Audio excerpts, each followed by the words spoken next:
Welcome back, fellow armchair generals. This is Gamer1745 here with my continuing playthrough of Hearts of Iron 4 with BlackICE. And of course, we're playing as Germany again this series. So let's continue this.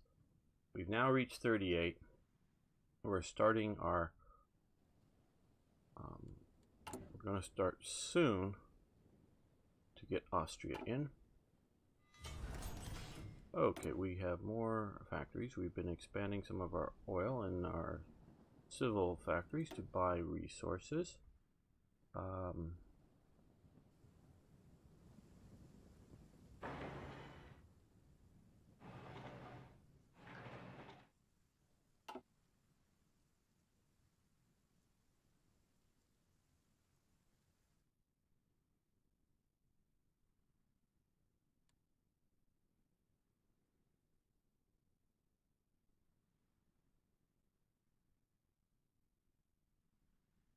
More dummy? I have seen some of that.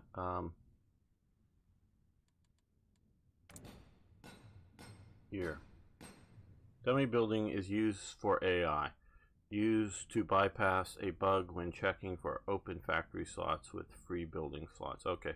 Do not use this player. So no, we don't want to use dummy.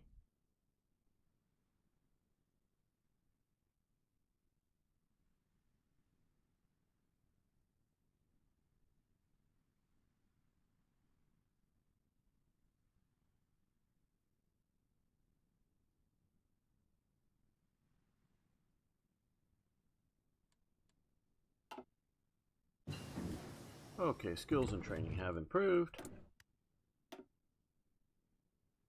So now we are in 38, and we can... not too much to research. We're going to get through some of these still. Okay.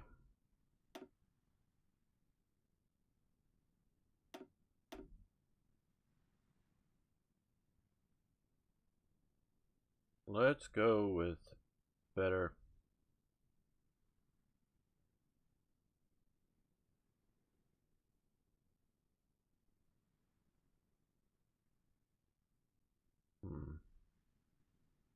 Now you guys know I'm sometimes a bit of a over strickler of some of this stuff.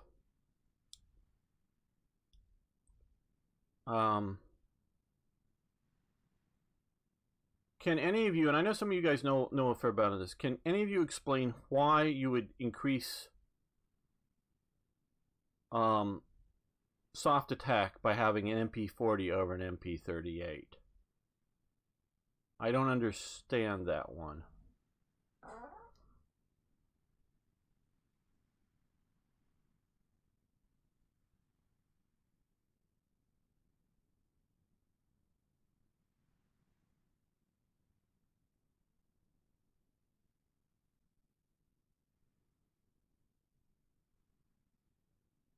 I don't get that one.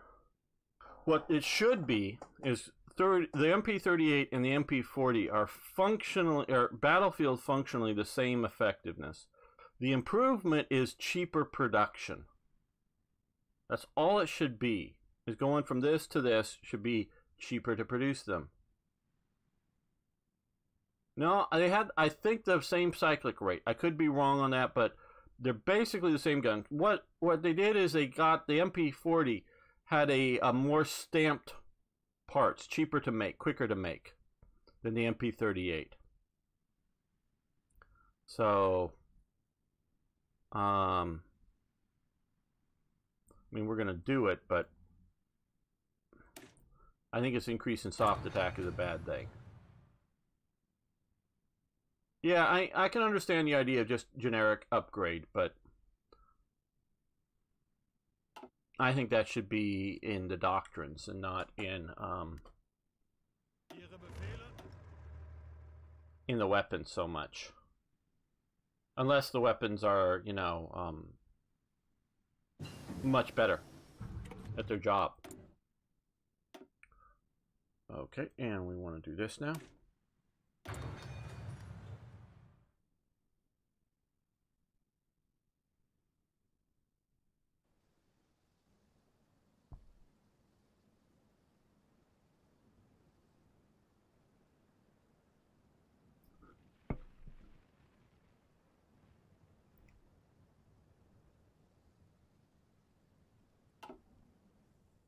we're burning through all the way through January. That went fast.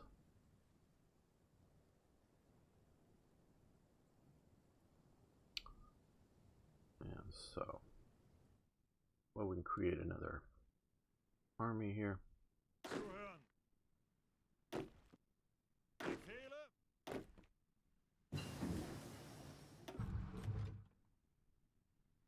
Okay, basic tank factories, good. So we've got those. Let's do small arms factories. Yeah, let's continue this. Okay. Well.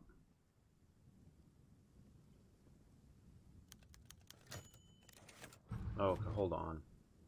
Hold on. Dismissal of Neroth.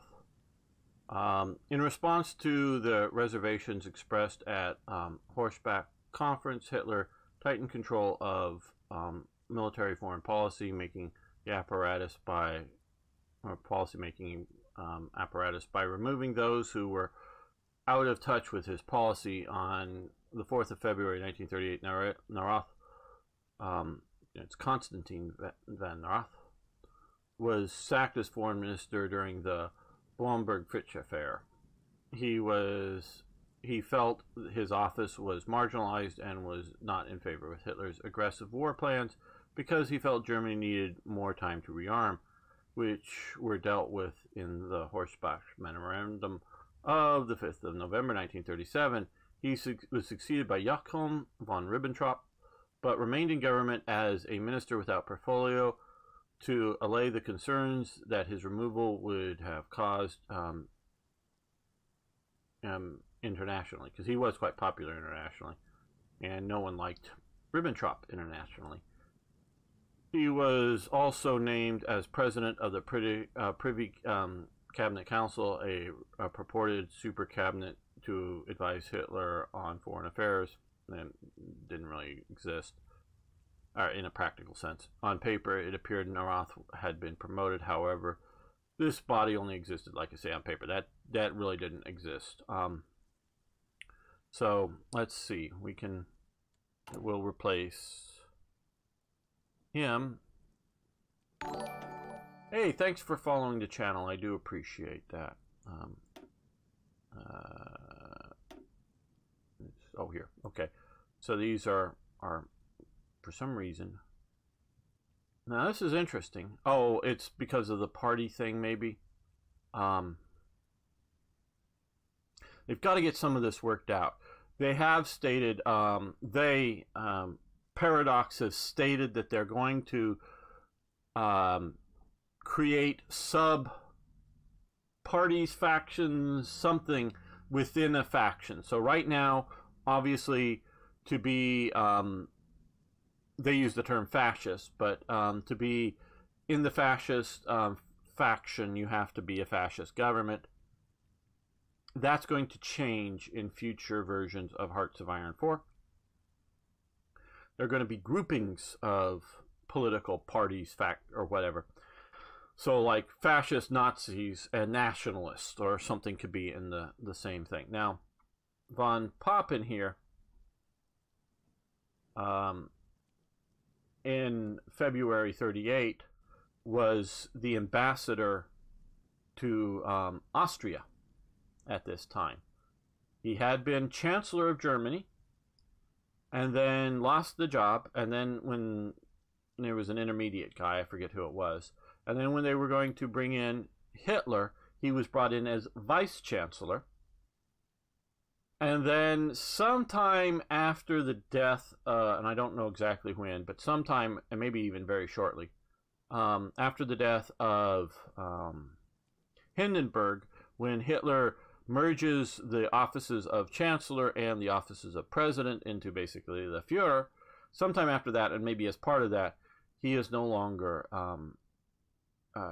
Vice Chancellor. After a short time period, he is sent to Austria because he is a very staunch Catholic and a very staunch German nationalist, and does share the pan-Europeanist, or pan-Germanic view of Germanism. He's not a Nazi, I wouldn't say. but does share the pan-German view. And so he actively works to get Austria, and succeeds, get Austria into the Reich. But so he would be an acceptable person within the normal milieu, where some of these other guys, Konrad Adenauer, would not be acceptable to the Nazis, and some other people that are obviously communists or whatnot would not be. But so we'll get him without, well, political cost maybe. No, we will go with Ribbentrop.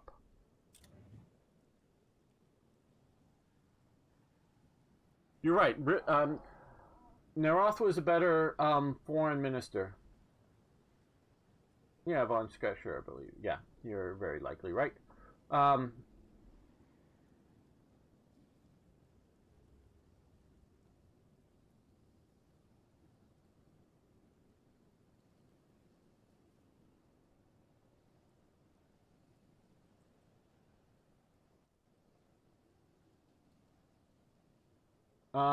Your history teacher shouldn't be a history teacher.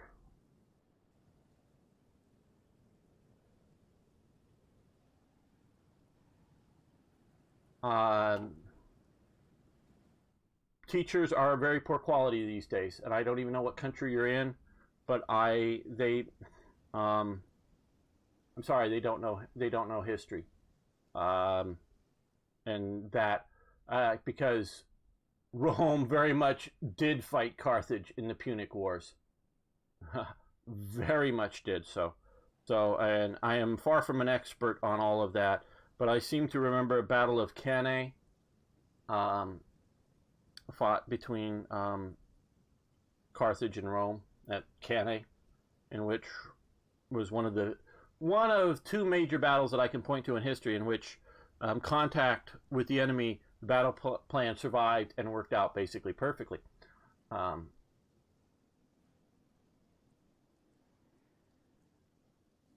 That's putting it kindly, ads. But yeah, no, should not be a history teacher. I don't know if she should teach anything at all, but she should definitely not be a history teacher if you don't know that. But Rome very much.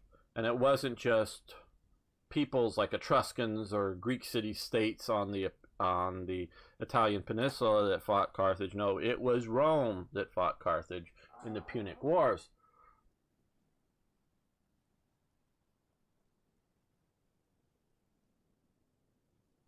No,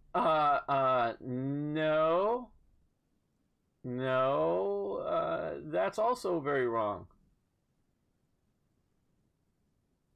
Pax Romana was, I would say, later, much later period than that, but before the sort of outbreak of lots of, I don't right offhand have good dates for it, but post Julius Caesar. I mean, and Augustus. No, I don't know. I don't know exactly when you want to start that. Probably even post Augustus. So that's maybe a little bit BC, but just barely BC, and lasting well past AD.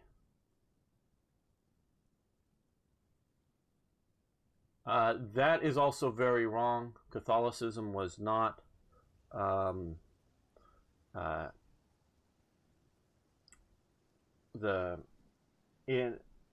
there was only the start of denominations of, or Catholicism was as a unified denomination. The start of that only happens in about 320 AD at the Council of Nicaea, that hosted by Constantine.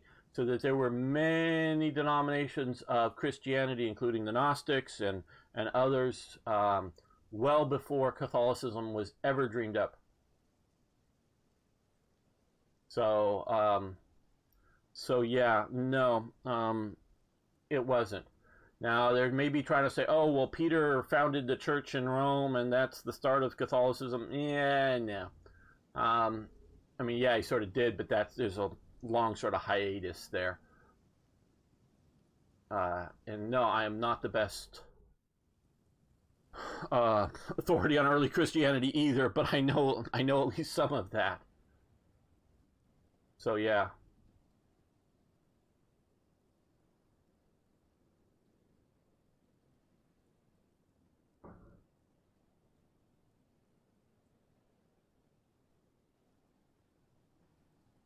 So yeah.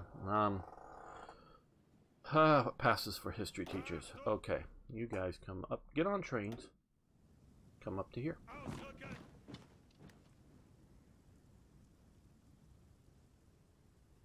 Because we're going to add you to these guys. I've been sort of meaning to give you a general. Dolman, yeah.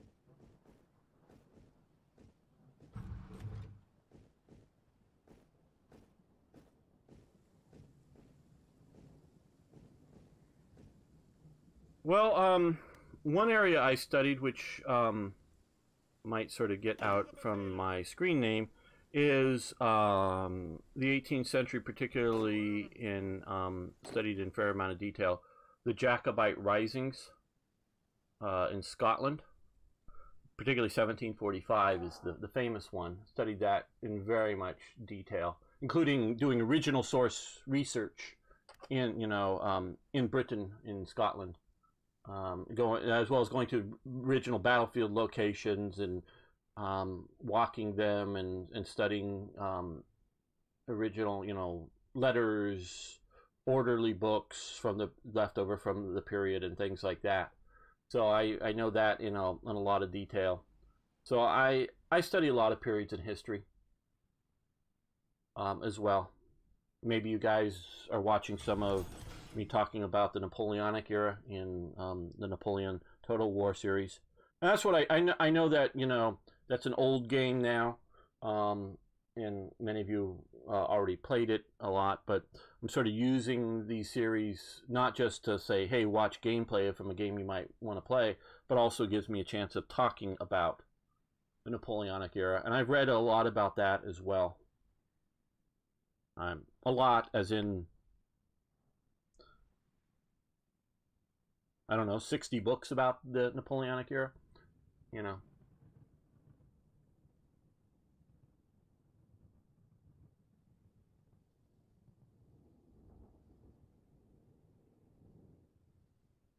Yes, I'm currently playing without any mods, but I have later since found that mod through recommendation, and that may be for a future playthrough.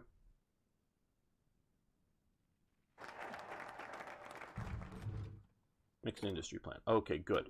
Now we have the mixed industry plan, and obviously we can't go further at this time period there. But now that we are in 38, let's take a quick look. Oh, we need to do this before we forget MIFO bills. Yes. I wish that I don't like that. Nah. Okay. Details. Okay, they're doing bomber focus as a national focus. Which doesn't help me anything, but what I wanted them to do before I took them over was do a bunch of these, because this will add a lot of support. Obviously this would be nice, but we're not going to wait for it because we don't know it would be next. Liberty ethos. I guess this is just a generic thing. How the hell do you have liberty ethos in Austria? Yes, you're right, Django. I think we're going to do that now. Schuschnigg.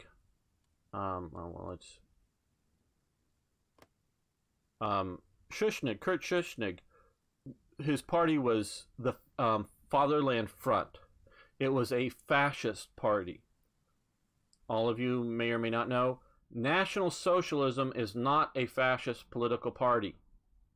It has, and as the more I look into it economically, it is not fascist. It is state capitalist, which is different than fascist. It is more of a state capitalism, what we might today call crony capitalism.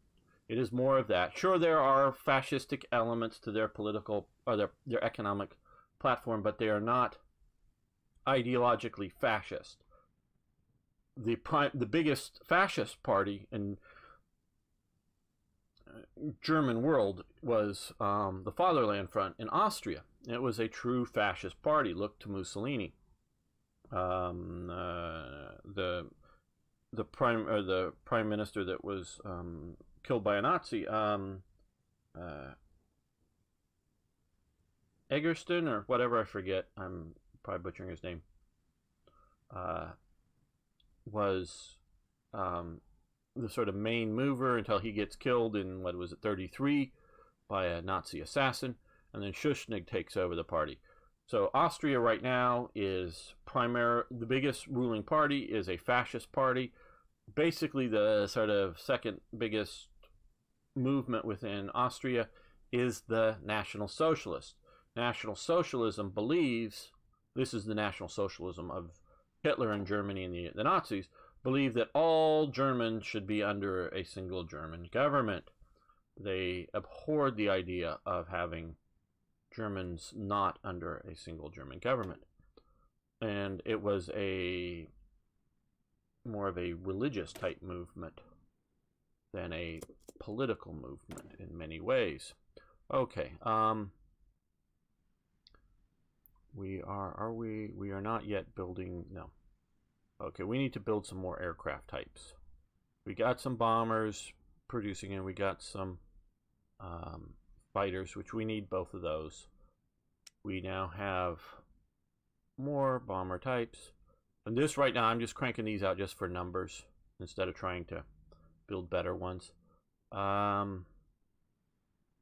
I'm going to do my favorite, get some naval bombers in production as well for when we expand that. And of course, we also have more ship factories, so we're going to complete the Scharnhorst class of ships, and then those are just one, and then we're going to go over to how much these cost? 12, 17. We're going to actually build some coastal subs.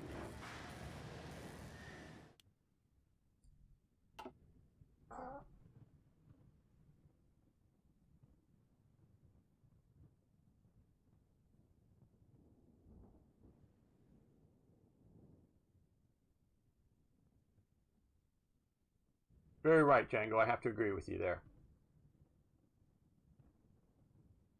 Yeah, and you can imagine, but de Gaulle wasn't going. I mean, he wrote his Towards a Professional Army, or whatever the title was, book, and trying to get the French army to change, but they weren't going to be changing in any realistic time period. I agree with the sort of the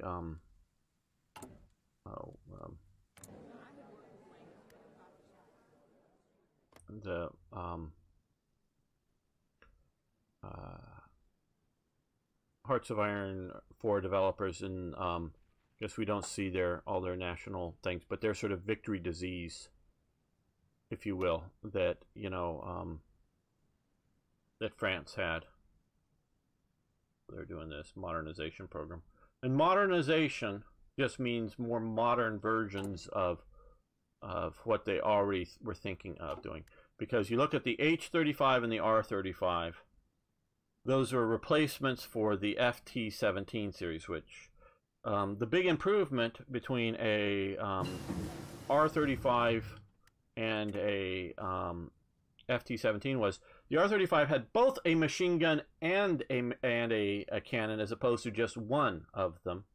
But they designed the 35 series H and R's, one's Renault and one's Hotchkiss, to use the same 37mm gun as the FT-17. And I don't mean the same model, I mean the same guns, because they were actually either out of storage or as they were planning on. I don't think they decommissioned as many as they thought they were going to by the war, but as they were going to decommission the FT-17s, the ones with the 37mm guns, as opposed to the ones with the 8mm machine guns, as they decommissioned them, they were going to reuse the original guns and put them in the newer tanks. That's how bad the situation was with France.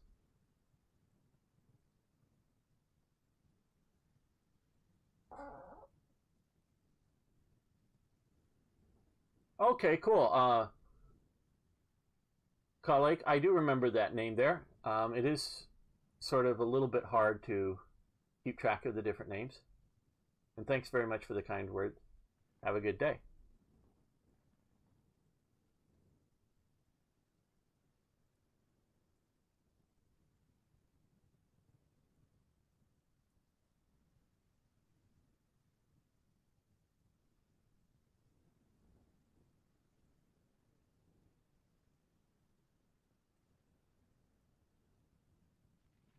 Yeah, as sort of Django's pointing out, ads, um, I would say the least important thing ideologically about the National Socialists was their economic plan. You can look at their propaganda is at times contradictory. Um, hey, we too. Yes, we're on BlackICE. So some of their propaganda coming out pre getting to power and then after power, some of it sounds very red or very fascistic. But if you look at it in practice, they are more of a state capitalism. A good example is, and we're seeing Goering's 4-year program. That there was one sort of a mineral, I forget what it is, and it's unimportant what it is, that was located in Germany, that they could, sort of open pit mining to get this mineral out that was needed for a strategic resource for the war. I don't know, it could be bauxite, I forget what it was, but it was something. But the German government asked the major mining concerns, would you please exploit this mineral? They all said no, because it was poor quality of, at least it was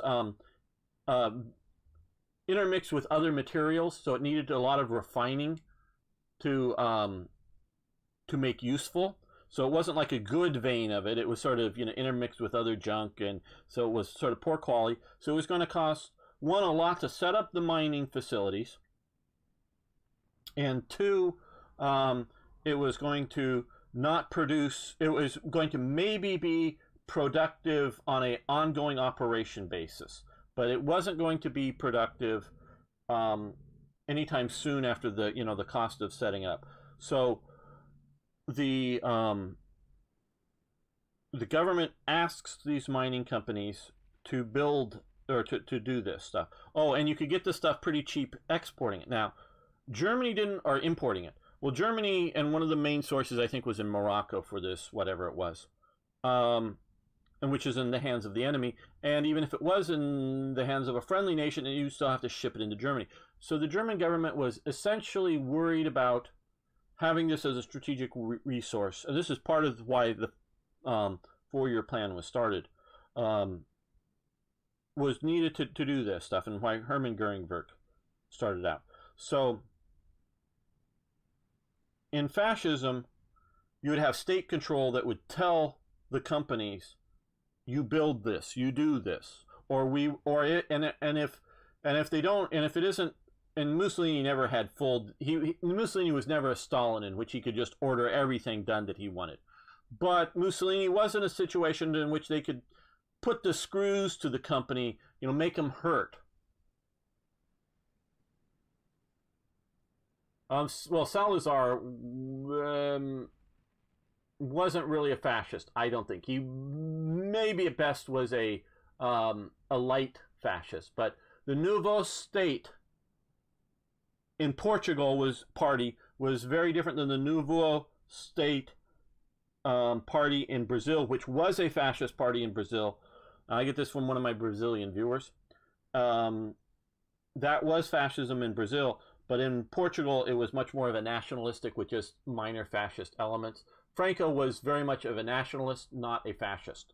But get back to the main thing. So Germany, the government asks, gets told no, takes no retaliation against the company. So under National Socialism, they set up a state-owned and operated corporation that is called the Hermann Goering Works.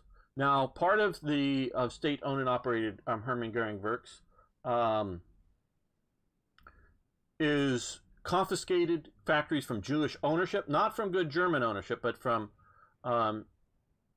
German ownership. So, which you don't really have in fascism, at least is in the ideology, because you don't have the idea of the state owning thing. That is more of a actual communist idea of a state ownership of the means of production.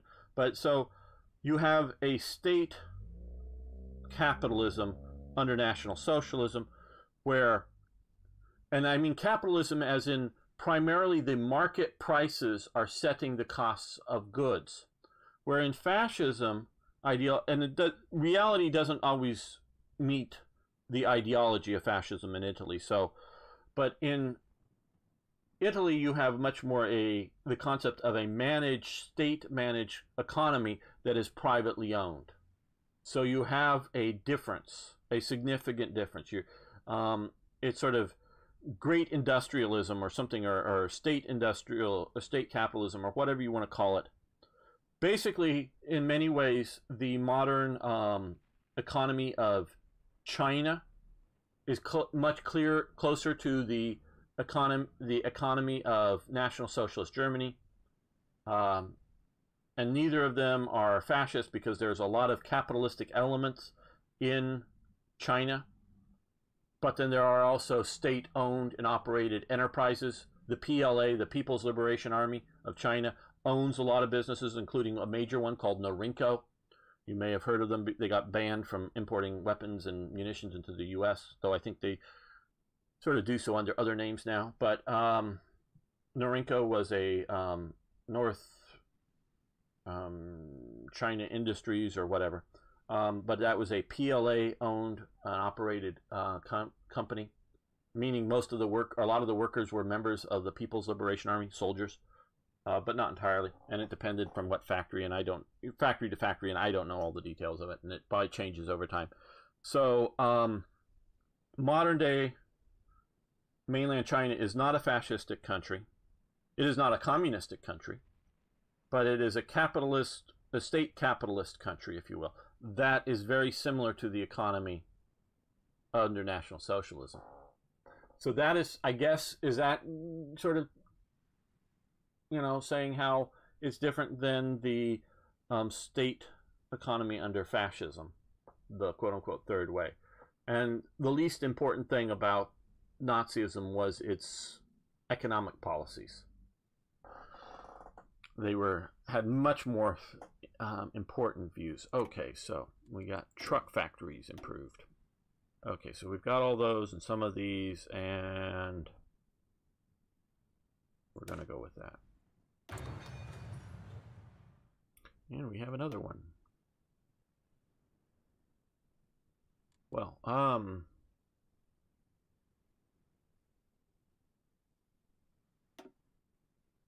now we can do this or this. I'm going to go with formation fighting. Land doctrine time. Well, soon. Oh, well, let's. Soon. We will do some of that soon. I just want to get some of the industrial stuff earlier rather than later.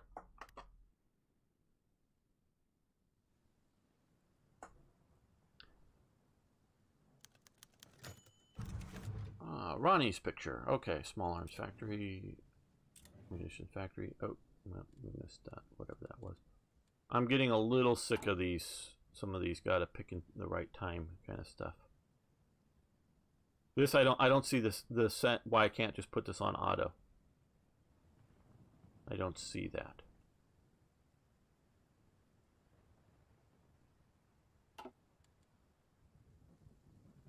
If I know I want it, why we can't just do that?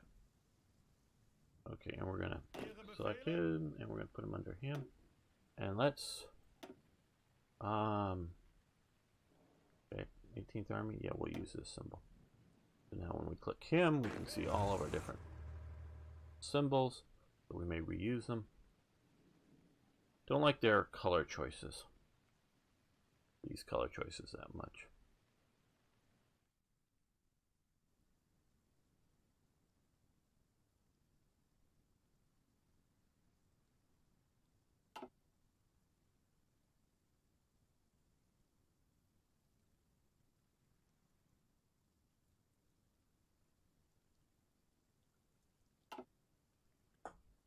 Someone needs to add the SS ones, or at least some of them.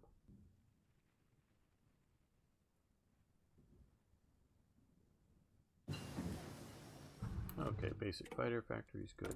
And yeah, now we can go over to armored spearheads.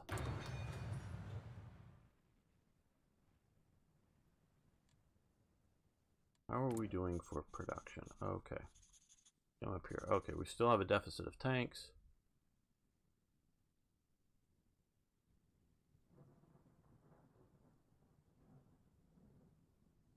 We need to get more of those in production. We also need to get better ones in production.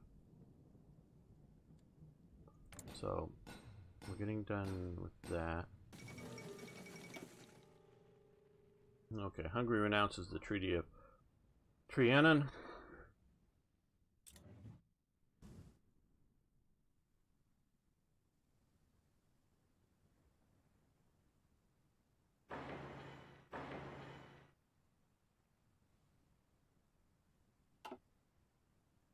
How are we doing for resources? Okay, we have excess of oil, so let's no. Close. Hold it, that's the wrong thing. Here. Let's reduce, well, stop this. Okay, so now we are producing all of our oil, which will allow us to do more. For actually, no, we don't need. There we go. That'll be better. Don't mind a little deficit.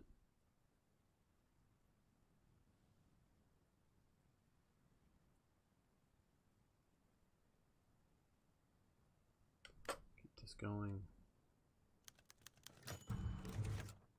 Trained, okay. Trained Army Command, good. No, not yet.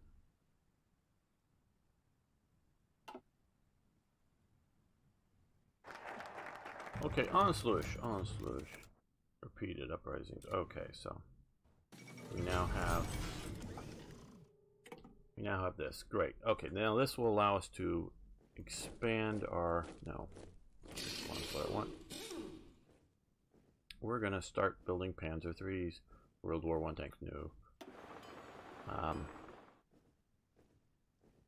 Let's do 3 factories. Actually, get really into production of that. Let's see here. I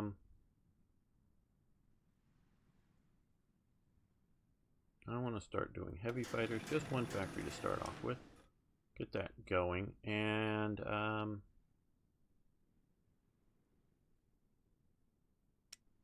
we don't want outdated equipment. Let's go with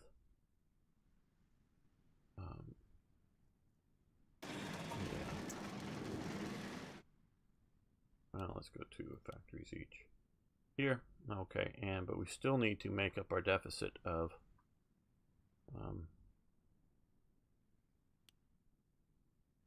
Panzer 1s and 2s. What else do we need to do?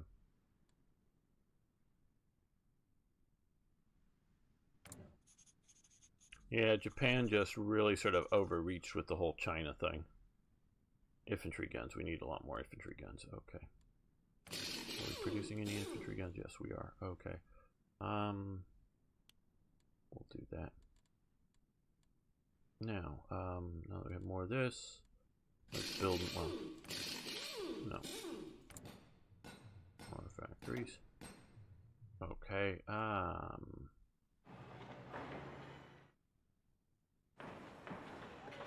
there we go. That will expand our production, and we have gotten done with,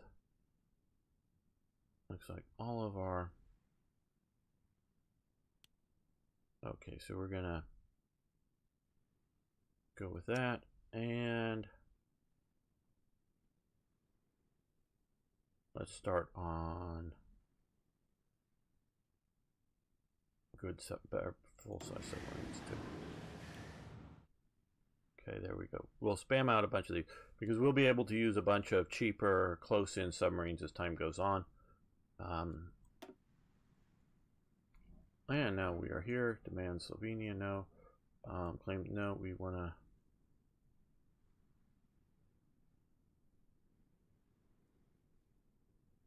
Let's wait on that just a few days, enough to do this. We want to go into alliance with Italy. Missing equipment production, light tanks, tank it. Oh, okay. So what we have here is these guys here. So let's instead of this division here, which we can see here, the Schnell division, and because this isn't Hearts of Iron 3, we can come here and let's just change this to well, let's change it to the 37 Panther Division. We don't have everything available that we need, but it'll be better. And this way we won't be missing the non-standard production units. One thing to have non-standard utility cars, but to have to produce a non-standard tank is a bad idea. Let me check the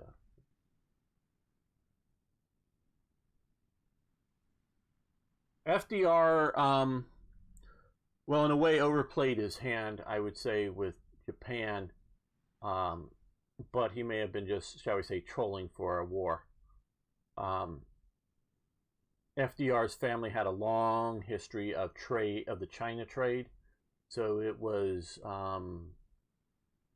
trying to, through a bluff, I would say, trying to force Japan to, through economic sanctions policy that the U.S. really wasn't prepared to go to war over.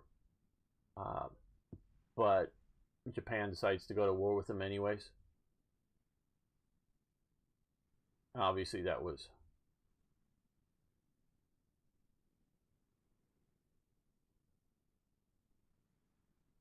so.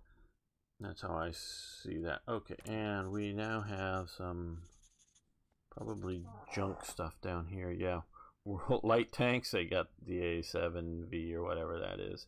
Okay, and some tankettes, but it'll go back to the pool there, I guess.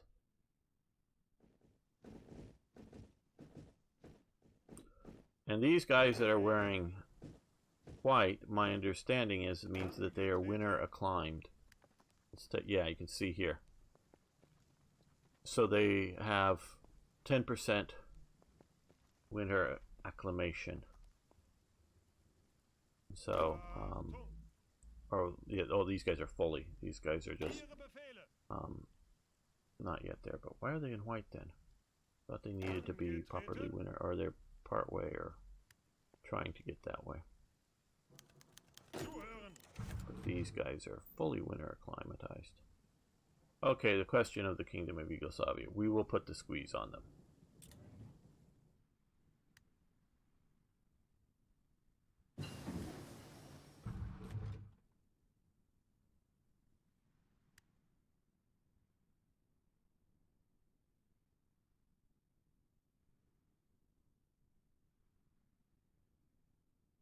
Okay, well, research finished. Well, we're gonna swap that out immediately. Well, I'm over here. Let's swap this for the better version early on. Okay, that's why I researched it so early. Okay, so we have. Oh, wait a minute. No, I did that wrong, didn't I? Because that's a Panzer IV. We were doing the Panzer III. Oh, I did that wrong. Let's go back. We hadn't built up any. Fortunately, we hadn't built up any efficiency yet. So that's that, but we will want to do Panzer IVs eventually too. As we expand here. Okay, so we have improved. We have the Panzer IVs. I don't even think I'm going to produce. Well, I don't even know if I want to produce better Panzer IIs.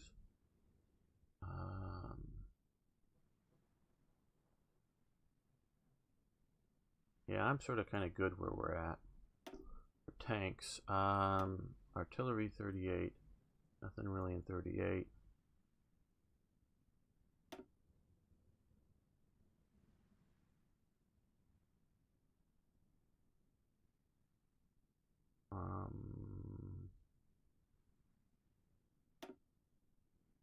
Let's do this. Infantry, improved infantry equipment.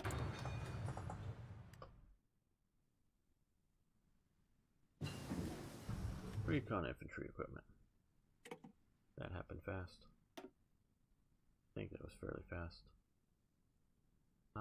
Yeah. Let's look at. Got that going good. We do some of these techs. Really haven't been paying enough attention to some of them, I know.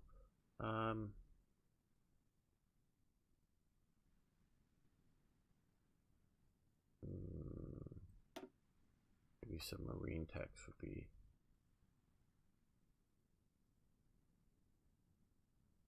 Okay, the green ones mean we haven't done them yet, so.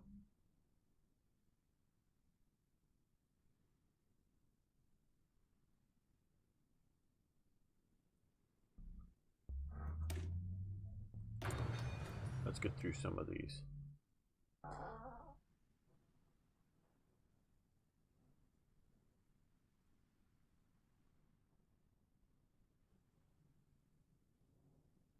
Well, the Japanese government was chaotic until until Tojo took it over, and he ended up holding, what was it, 3 or 4 different cabinet posts himself.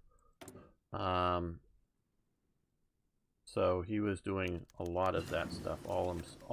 Well, the deputies were running the cabinet posts. He wasn't doing them, but by having the responsibility, he controlled those cabinets. Onslaughts or being at war. Research finished. Okay. Not sure exactly what that's regarding. Okay, heavy aircraft factories, light aircraft factories, Panzer factory 4 level, vehicle factories, and SS Standartenführer. Der Führer from Vienna. Let's give that to Hauser. Okay, good. We now have the ability to come here, and I want to. Where is it? Which? Oh, let's scroll up.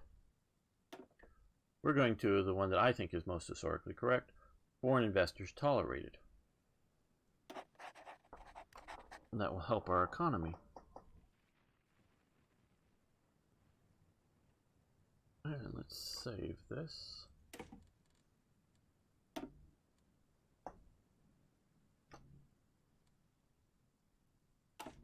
Okay, and we're going to end the episode here. I want to thank everyone for watching. I want to thank you for liking the videos. It does help the channel.